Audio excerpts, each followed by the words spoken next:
ഇന്നലെ ഞാൻ ജാസ്മിന്റെ വീട്ടിൽ പോയി. അവളുടെ കുഞ്ഞിനെ കാണാൻ പോകാൻ ഇതുവരെ കഴിഞ്ഞിരുന്നില്ല. കുഞ്ഞിനിപ്പോൾ 10 മാസമായി. ഞാൻ ചെന്ന് കയറിയപ്പോൾ അവൾ കുഞ്ഞിന് ഭക്ഷണം നൽകുകയാണ്. കാലിൽ കിടത്തി പുഴുങ്ങിയ പഴം തീറ്റിക്കുകയാണ്. വയറു നിറഞ്ഞതുകൊണ്ടോ കുഞ്ഞിന് ഇഷ്ടപ്പെടാത്തതുകൊണ്ടോ വായിലുള്ളത് മുഴുവൻ കുഞ്ഞു തുപ്പിക്കളയുന്നുണ്ട്. ജാസ്മിന് ദേഷ്യം പിടിക്കുന്നു. അവർ വെള്ളം കൊടുത്ത് വായിലുള്ളത് വിഴുങ്ങിപ്പിക്കുന്നു. എനിക്കാദ്യം സങ്കടമാണ് വന്നത്, പിന്നെ ദേഷ്യവും.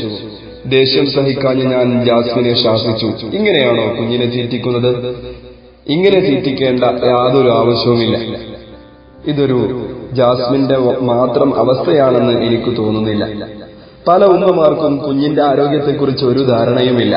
എന്തു നൽകണം, എങ്ങനെ നൽകണം എന്ന് പലർക്കും അറിയില്ല. ഒരു കാര്യം എല്ലാ ഉമ്മമാരും ഓർക്കുക, കൂടുതൽ ഭക്ഷണം നൽകുന്നത് കുഞ്ഞിന് നല്ലതല്ല. കുറെ ഭക്ഷണം തിന്നാൽ ശരീരം പുഷ്ടിപ്പെടും എന്ന ധാരണയും ശരിയല്ല. കുഞ്ഞിന് കുറഞ്ഞ ഭക്ഷണം മതി. എന്നിട്ടും വീണ്ടും വീണ്ടും തീറ്റിക്കുന്നത് കുഞ്ഞിന്റെ ആരോഗ്യത്തെ പ്രതികൂലമായി ബാധിക്കുകയാണ് ചെയ്യുക. കൂടുതൽ തിന്നുമ്പോൾ രോഗങ്ങൾ ഉണ്ടാകും. ദഹനക്കുറവ്, മലബന്ധം തുടങ്ങിയ പല പ്രശ്നങ്ങൾ വേറെയും ഉണ്ടാകും. ദഹനമാണ് പ്രധാനം. ദഹിക്കുന്ന ഭക്ഷണം മാത്രം നൽകുക, അതും മിതമായ രീതിയിൽ. വളർന്നുവരുന്ന കുഞ്ഞുങ്ങൾക്ക് മിഠായിയും ബിസ്ക്കറ്റും ബേക്കറി പലഹാരങ്ങളും നൽകി സ്നേഹം നൽകുന്ന ധാരാളം പേർ നമുക്ക് ചുറ്റുമുണ്ട്. ഇവയെല്ലാം കുഞ്ഞുങ്ങൾക്കും വലിയവർക്കും ദോഷമാണെന്ന സത്യം ഇനിയും നാം തിരിച്ചറിയാത്തത് എന്താണ്? ഗൾഫിൽ നിന്ന് വന്നാൽ, വിരുന്നുകാർ വന്നാൽ, ജോലിക്ക് പോയ ഉപ്പ വന്നാൽ, വിരുന്നുപോയ ഉമ്മ വന്നാൽ എല്ലാവരും കൊണ്ടുവരുന്നത് മിഠായിയാണ്. മിഠായി, ഹലുവ, ജിലേബി, ലഡു തുടങ്ങിയ മധുര പദാർത്ഥങ്ങളൊന്നും നമ്മുടെ ശരീരത്തിന് പറ്റിയതല്ല എന്നതാണ് സത്യം. ആരോഗ്യത്തിന് ഇവ ഒരു ഉപകാരവും ചെയ്യുന്നില്ല. ദഹനത്തെ പ്രതികൂലമായി ബാധിക്കുകയും ചെയ്യുന്നു. ആരോഗ്യത്തിന് പറ്റാത്തതുകൊണ്ട് അകത്തെത്തുന്നതോടെ ഇവയെ പുറന്തള്ളാൻ ശരീരം ശ്രമിക്കുന്നു. അതിന്റെ ഫലമായി ശരീരത്തിൽ പനി അനുഭവപ്പെടാം. ആവശ്യമില്ലാത്തത് വിയർപ്പായി പുറത്തുപോകാൻ ശരീരം സ്വയം ചെയ്യുന്ന ഒരു പ്രക്രിയയാണത്. ഈ പനിക്ക് മരുന്ന് കഴിക്കരുത് എന്ന് ആരോഗ്യ വിദഗ്ധർ പറയുന്നത് അതുകൊണ്ടാണ്. ആവശ്യമില്ലാത്തത് പുറംതള്ളി ശരീരം സ്വയം ശുദ്ധമാവുന്നു. രോഗങ്ങളെ ചെറുക്കാൻ പര്യാപ്തമാകുന്നു. ഗുളികകൾ ശരീരത്തെ പ്രതികൂലമായി ബാധിക്കുകയാണ് ചെയ്യുക. പനി നിൽക്കുമെങ്കിലും രോഗം സുഖപ്പെടില്ല എന്നതാണ് സത്യം. ബേക്കറി വിഭവങ്ങളെ ഒഴിവാക്കുകയാണ് ഉചിതം. ഈത്തപ്പഴം, ബദാം പരിപ്പ്, അണ്ടിപ്പരിപ്പ് തുടങ്ങിയ ചുരുങ്ങിയ ഇനങ്ങളെ ശരീരത്തിന് കേടില്ലാത്തവയുള്ളൂ. ചെറിപ്പഴം പോലും ബേക്കറിയിലെത്തിയാൽ കൃത്രിമ കളറും മധുരവും ചേർക്കപ്പെടുന്നു. അഥവാ ഈത്തപ്പഴവും കഴുകി ഉപയോഗിക്കാൻ ശ്രദ്ധിക്കേണ്ടതാണ്. നാം ശീലിപ്പിക്കുന്നത് പോലെയാണ് കുഞ്ഞുങ്ങൾ വളരുക. ഇത്തരം കൃത്രിമ പദാർത്ഥങ്ങളുടെ ദൂഷ്യം ചെറുപ്പത്തിലെ അവർക്ക് ബോധ്യപ്പെടുത്തി കൊടുക്കേണ്ടതാണ്. ഇന്ന് ഏത് വീട്ടിൽ ചെന്നാലും ആദ്യം ലഭിക്കുന്നത് കളറുകൾ ചേർത്ത വെള്ളമാണ്. നാരങ്ങാ വെള്ളം കൊടുക്കുന്നത് പലരും പോരായ്മയായി കാണുന്നു. പഴയകാല ആളുകൾ ഉപയോഗിച്ചിരുന്ന അവിൽ വെള്ളവും ഇന്ന് തീരെ കാണാനില്ല. പകരം ആരോഗ്യം കാർന്നു തിന്നുന്ന കോളകൾ വ്യാപകമാവുകയും ചെയ്യുന്നു. പഞ്ചസാര ശരീരത്തിന് കേടാണെന്ന് എത്ര പേർക്കറിയാം? അത് കഫത്തെ വർദ്ധിപ്പിക്കുന്നു. കഫം വർദ്ധിച്ചാൽ പല രോഗങ്ങളും ഉണ്ടാകുന്നു. പകരം ശർക്കരയോ ചക്കരയോ ഉപയോഗിച്ചാൽ മതിയെന്ന് ആരോഗ്യശാസ്ത്രം പറയുന്നു. ചായ, കാപ്പി എന്നിവ ഒഴിവാക്കി രാഗി, കരിങ്ങാലി തുടങ്ങിയവ കലക്കിയത് കുടിച്ചു ശീലിക്കുന്നതും ആരോഗ്യത്തിന് അത്യുത്തമമാണ്. തിളപ്പിച്ചാറിയ വെള്ളം കൂടുതൽ കുടിക്കുന്നത് ശരീരത്തിന് നല്ലതാണ്. ഭക്ഷണത്തിനിടയിലും ഭക്ഷണം കഴിച്ച ഉടനെയും പച്ചവെള്ളം കുടിക്കുന്നത് നല്ലതല്ല. ഗ്യാസ് പ്രശ്നങ്ങൾ ഉണ്ടാവും. ഇനി അടുത്ത അധ്യായം. നിങ്ങൾ കുട്ടികളെ ശിക്ഷിക്കാറുണ്ടോ? നിങ്ങളുടെ വീട്ടിലേക്ക് ഒരു അതിഥി വരുന്നു. നിങ്ങൾ കാര്യമായി ഉണ്ടാക്കിയ വിഭവം അദ്ദേഹം തിന്നുകൊണ്ടിരിക്കുമ്പോൾ നിങ്ങളുടെ കുട്ടി അത് നോക്കി നിൽക്കുകയാണ്. നിങ്ങൾക്ക് ചൊറിഞ്ഞു കയറുന്നുണ്ട്. അതിഥിയെ ഓർത്ത് നിങ്ങൾ സഹിക്കുകയാണ്. എന്തു പറഞ്ഞ് അവനെ മാറ്റി നിർത്തും എന്നറിയാതെ നിങ്ങൾ പ്രയാസപ്പെടുന്നു. ഒടുവിൽ അതിഥി പോയതിനു ശേഷം നിങ്ങളുടെ ദേഷ്യം പുറത്തു ചാടുന്നു. കുഞ്ഞിനെ തുരുതുര അടിക്കുന്നു. ഒരു സാധാരണ കുടുംബിനിയിൽ നിന്ന് ഇത് പ്രതീക്ഷിക്കാവുന്നത് തന്നെ. എന്നാൽ ഈ രീതി ശരിയാണോ? ഈ ഒരൊറ്റ കാര്യത്തിന് കുട്ടിയെ ഇങ്ങനെ ശിക്ഷിക്കാമോ? കുട്ടികളെ 2 വിഭാഗമായി മനഃശാസ്ത്രജ്ഞർ നിരീക്ഷിക്കുന്നുണ്ട്. അന്തർമുഖനായ കുട്ടി, ബഹിർമുഖനായ കുട്ടി. അന്തർമുഖനായ കുട്ടിയോട് കാര്യം ഒരിക്കൽ പറഞ്ഞാൽ മതിയാകും. പിന്നീട് അവൻ ആ തെറ്റ് ആവർത്തിക്കുകയില്ല. ബഹിർമുഖനായ കുട്ടിയാണെങ്കിൽ പലപ്പോഴും പറഞ്ഞത് മറന്നു പ്രവർത്തിക്കും. തെറ്റുകൾ ആവർത്തിക്കുകയും ചെയ്യും. ചെറിയ രീതിയിൽ ശിക്ഷകൾ നൽകി അവനെ മാറ്റിയെടുക്കാം. എന്നാൽ അന്തർമുഖനായ കുട്ടിയെ ഇങ്ങനെ ശിക്ഷിച്ചാൽ അവന്റെ ഭാവിയെ തന്നെ അത് പ്രതികൂലമായി ബാധിക്കുമെന്നാണ് കണ്ടെത്തലുകൾ. ഇവർക്ക് പിന്നീട് ഒന്നിനെയും അഭിമുഖീകരിക്കാൻ കഴിയില്ല. സദാ ഭയം വെച്ച് പുലർത്തുന്ന ഒരു രീതിയിലേക്ക് അവർ മാറും. അനുകരണ സ്വഭാവം കുട്ടികളിൽ വളരെ കൂടുതലാണ്. മാതൃകാപരമായ രീതികൾ കാണിച്ചു കൊടുത്താൽ അവരത് അനുകരിച്ചുകൊള്ളും. ശിക്ഷയേക്കാൾ ഇതാണ് ഫലം ചെയ്യുക. കുട്ടികളെ എന്തിനൊക്കെ ശിക്ഷിക്കാം, എങ്ങനെയൊക്കെ ശിക്ഷിക്കാം എന്നതിനെക്കുറിച്ച് പലർക്കും ഒരു ധാരണയില്ല എന്ന് തോന്നുന്നു. ചില ശിക്ഷകളാവട്ടെ കുട്ടികളുടെ ഭാവിയെ തന്നെ ബാധിക്കാറുണ്ട്. കബീറിന്റെ കഥ നോക്കുക. അവന്റെ ശബ്ദം കാസറ്റിൽ കേട്ടാൽ ആരും അത്ഭുതപ്പെട്ടു പോകും. അത്രക്കും മനോഹരമാണ്. പക്ഷേ കബീറിന് ആളുകൾക്ക് മുമ്പിൽ നിന്ന് ഒരു വരി ശരിക്കു വായിക്കാൻ കഴിയില്ല. ഇതിന് കാരണം എന്തെന്നോ? അവന്റെ സ്കൂൾ മാഷിന്റെ ശിക്ഷയാണ്. കബീറിനെ കൂടുതൽ ശ്രദ്ധിക്കണമെന്ന് വീട്ടുകാർ പറഞ്ഞതിന്റെ ധൈര്യത്തിൽ കണ്ടാൽ തന്നെ പേടി തോന്നുന്ന ആ മാഷ് ഒരക്ഷരം തെറ്റുമ്പോഴേക്കും അടി തുടങ്ങും. തെറ്റിയാൽ ഉടനെ അടിയാണ്. ആ ഭയം ഇന്നും കബീറിനെ അലട്ടിക്കൊണ്ടിരിക്കുന്നു. കുട്ടികൾ എന്തെങ്കിലും തെറ്റ് ചെയ്താൽ അത് വീണ്ടും വീണ്ടും പറഞ്ഞ് അവരെ അഭിമാനിക്കരുത്. ആളും സ്ഥലവും നോക്കാതെ ഇങ്ങനെ പറയുമ്പോൾ കുട്ടികൾക്ക് അത് വലിയ ഷോക്ക് തന്നെയാവും. ചിലരെങ്കിലും നാടുവിട്ടു പോകാൻ പോലും ഇത് കാരണമാകുന്നു. കുട്ടികളുടെ മനസ്സറിയാൻ മാതാപിതാക്കൾ ശ്രദ്ധിക്കേണ്ടതുണ്ട്. നിങ്ങൾ ഗുരുതരമായി കാണുന്നത് കുഞ്ഞു മനസ്സുകൾക്ക് മനസ്സിലാവണം എന്നില്ല. ആദ്യം കാര്യങ്ങൾ പറഞ്ഞ് മനസ്സിലാക്കാനാണ് ശ്രമിക്കേണ്ടത്. തൊട്ടതിനും പിടിച്ചതിനുമൊക്കെ ശിക്ഷിക്കുന്നത് നല്ല രീതിയല്ല. അതോടെ കുട്ടികൾക്ക് ഭയം കുറയുകയാണ് ചെയ്യുക. എന്ത് തെറ്റു ചെയ്യാനും അവർ മടിക്കാത്ത അവസ്ഥ ഇതുമൂലം വന്നു ചേരുന്നു.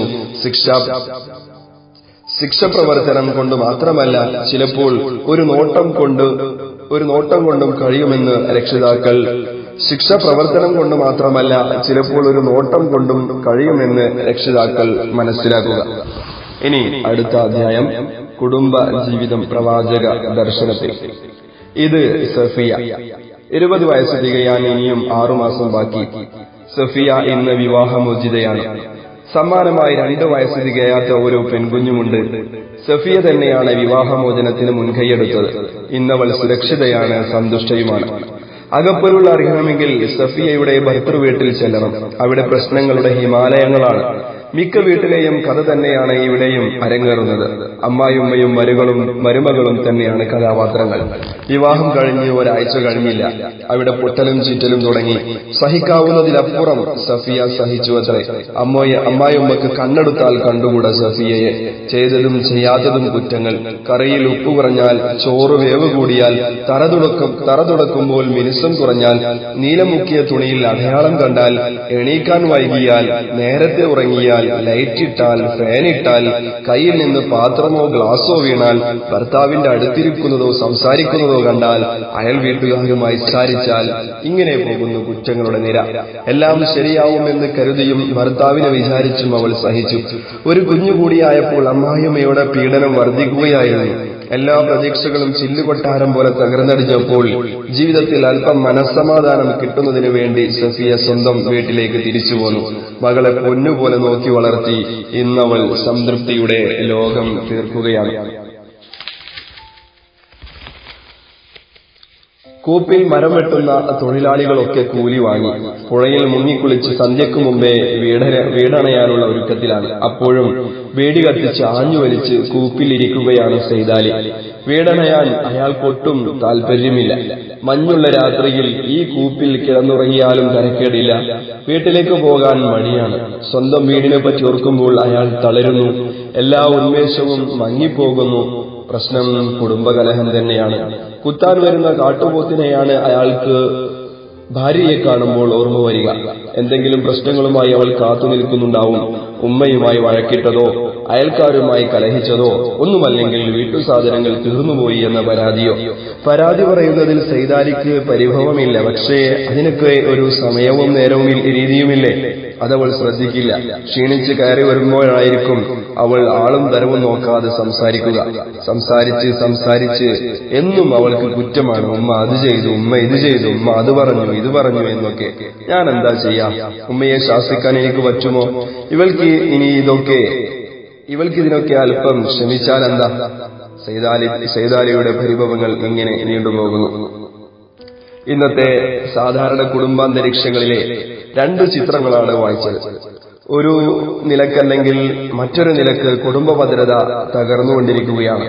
പരസ്പര വിശ്വാസമില്ലായ്മയും സംശയങ്ങളും ദാമ്പത്യ ജീവിതങ്ങളെ ഉലച്ചുകൊണ്ടിരിക്കുന്നു എന്നതാണ് സത്യം. പ്രവാചകന്റെ സങ്കല്പത്തിലെ കുടുംബ ജീവിതം ഇതല്ല. ഏറ്റവും നല്ല മാതൃകാപരമായ സംസ്കാര സമ്പന്നമായ ഉദാത്തമായ കുടുംബജീവിതം നയിക്കാൻ വിശ്വാസികൾക്ക് കഴിയേണ്ടതുണ്ട്. പ്രവാചക ദർശനങ്ങൾ വ്യക്തിജീവിതത്തിലും കുടുംബജീവിതത്തിലും അവഗണിക്കപ്പെടുമ്പോൾ അവിടെ അസ്വസ്ഥതകളും അസ്വാരസ്യങ്ങളും അരങ്ങുതകർക്കും എന്നത് സത്യം. ആരാധനാ കാര്യങ്ങളിലും വിശ്വാസ കാര്യങ്ങളിലും പുലർത്തുന്ന നിഷ്കർഷതയും കണിശ സ്വഭാവവും കുടുംബജീവിതത്തിലും കാത്തുസൂക്ഷിക്കണം എന്നാണ് പ്രവാചകാധ്യാപനം. വിശ്വാസിയിൽ നിന്ന് രണ്ട് മുഖങ്ങൾ പ്രത്യക്ഷപ്പെടുന്നത് പ്രവാചകന് ഇഷ്ടമല്ല. അള്ളാഹുവിന്റെ മുമ്പിൽ വിനയാന്വിതനായി തലകുനിക്കുമ്പോൾ തന്നെ സ്വന്തം ഇണയോടും സഹജീവികളോടും ഏറ്റവും ക്രൂരമായി പെരുമാറുന്നത് നല്ല രീതിയല്ല. പ്രവാചക സങ്കല്പത്തിൽ ഇങ്ങനെ ഒരു സത്യവിശ്വാസിയില്ല. സ്വന്തം വീട്ടുകാരോടും അന്യമായി പെരുമാറുന്ന രീതിയാണ് പ്രവാചകന്റേത്.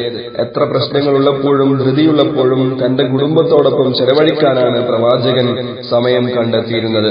ഏറ്റവും നല്ല കുടുംബനാഥനായി, ഏറ്റവും നല്ല ഭർത്താവായി, പിതാവായി അവിടുന്ന് തിളങ്ങി. ഗൃഹകാര്യങ്ങളിൽ പ്രവാചകൻ ഞങ്ങളെ സഹായിക്കാറുണ്ട് എന്ന് ആയിഷ ബീവി അനുസ്മരിക്കുന്നുണ്ട്. ഇന്നത്തെ കുടുംബജീവിതം താറുമാറാകുന്നതിൽ ഭർത്താവിനേക്കാൾ പങ്ക് അമ്മായിയമ്മക്കും മരുമകൾക്കുമാണെന്ന് തോന്നുന്നു. ഇവർക്കിടയിൽ കിടന്ന് പലപ്പോഴും വീർപ്പുമുട്ടുകയാണ് ഭർത്താവ്. കുടുംബ പ്രശ്നങ്ങൾ വിദഗ്ധമായി കൈകാര്യം ചെയ്യുന്ന ഒരു മനഃശാസ്ത്രജ്ഞന്റെ നിരീക്ഷണത്തിൽ ഇന്നത്തെ പ്രശ്നങ്ങൾക്ക് പ്രധാന കാരണം അസൂയയാണ്. അത് സ്ത്രീകളിൽ തുലവും കൂടുതലാണെന്നും അദ്ദേഹം ചൂണ്ടിക്കാണിക്കുന്നു. അമ്മായിയമ്മക്ക് മരുമകളോട് അസൂയ, മരുമകൾക്ക് അമ്മായിമ്മയോട് അസൂയ. ഇതിന് മുൻവിധികളും തെറ്റിദ്ധാരണകളും നിമിത്തമാവുന്നുണ്ടാവാം. എന്നാൽ പ്രവാചകാധ്യാപനങ്ങൾ മനസ്സിൽ ആവാഹിച്ചവർക്ക് എങ്ങനെയാണ് അസൂയയുടെ വിത്ത് മനസ്സിൽ പാകാൻ കഴിയുന്നത്? തീ വിറകിനെ തിന്നും പ്രകാരം അസൂയ നന്മകളെ തിന്നുമെന്നാണ് നബിവചനം. അസൂയ നീക്കുകയാണ് ഒന്നാമത്തെ പരിഹാരം. പക്ഷേ ഈ അസുഖമുണ്ടെന്ന് സമ്മതിക്കാൻ പ്രയാസമാണ്. അതുകൊണ്ടാണ് പ്രശ്നങ്ങൾ അവസാനിക്കാത്തത്. അസൂയയുടെ മറ്റൊരു പതിപ്പാണ് കിബ്ർ അഥവാ അഹങ്കാരം. അഹങ്കാരം മനസ്സിൽ കൊണ്ട് നടക്കുന്നവർക്കും കുടുംബകലഹത്തിൽ നിന്ന് ഒഴിഞ്ഞു നിൽക്കാൻ പറ്റില്ല. എപ്പോഴെങ്കിലും അഹങ്കാരത്തിന്റെ ലക്ഷണങ്ങൾ അവരിൽ നിന്ന് പുറത്തു ചാടുകയും അത് കുടുംബകലഹങ്ങൾക്ക് നിമിത്തമാവുകയും ചെയ്യും. അണുമണി തൂക്കം അഹങ്കാരമുള്ളവൻ സ്വർഗത്തിൽ പ്രവേശിക്കുകയില്ല എന്ന് പ്രവാചക ദർശനം. സഹനശക്തിയുടെയും ക്ഷമയുടെയും അഭാവമാണ് മറ്റൊരു പ്രശ്നം. മനുഷ്യനിൽ നിന്ന് പലപ്പോഴും തെറ്റുകൾ സംഭവിക്കാം. ആരും പരിപൂർണരല്ലല്ലോ. മറ്റുള്ളവർക്ക് സംഭവിക്കുന്ന തെറ്റുകൾ സഹിക്കണം. ഇതിന് കഴിയണമെങ്കിൽ ഈമാനിന്റെ മാറ്റ് വർദ്ധിക്കേണ്ടതുണ്ട്. ഇത് പലപ്പോഴും മരുമകൾക്കും അമ്മായിമ്മക്കും കഴിയുന്നില്ല. അവർ കാണുന്ന കുറ്റങ്ങൾ ഒട്ടും ദയാക്ഷണ്യമില്ലാതെ കണ്ടവരോടൊക്കെ വിളിച്ചു പറയുന്നു. ഇത് കുടുംബജീവിതത്തിൽ അസ്വാരസ്യങ്ങൾ ഉണ്ടാക്കുകയാണ്. ഒരാൾ അവരന്റെ ന്യൂനത മറച്ചുവെച്ചാൽ അയാളുടെ വലിയ ന്യൂനത അല്ലാഹു മറച്ചുവെക്കും എന്ന നബിവചനത്തിൽ ഇത്തരം ആളുകൾക്ക് പാഠമുണ്ട്. സ്വഭാവശുദ്ധിയാണ് കുടുംബജീവിതത്തിൽ ഓരോരുത്തർക്കും ഉണ്ടായിരിക്കേണ്ടത്. വിനയവും വിട്ടുവീഴ്ചയുമാണ് നാം ശീലിക്കേണ്ടത്. കുടുംബജീവിതത്തിൽ പ്രവാചക ദർശനങ്ങൾ ശീലിച്ചാൽ മാതൃകാപരമായ ജീവിതം നയിക്കാൻ കഴിയും എന്ന് തീർച്ചയാണ്. കുടുംബാംഗങ്ങളിൽ ഓരോരുത്തരോടുമുള്ള പ്രവാചക കൽപ്പനകൾ വിശാലമാണ്.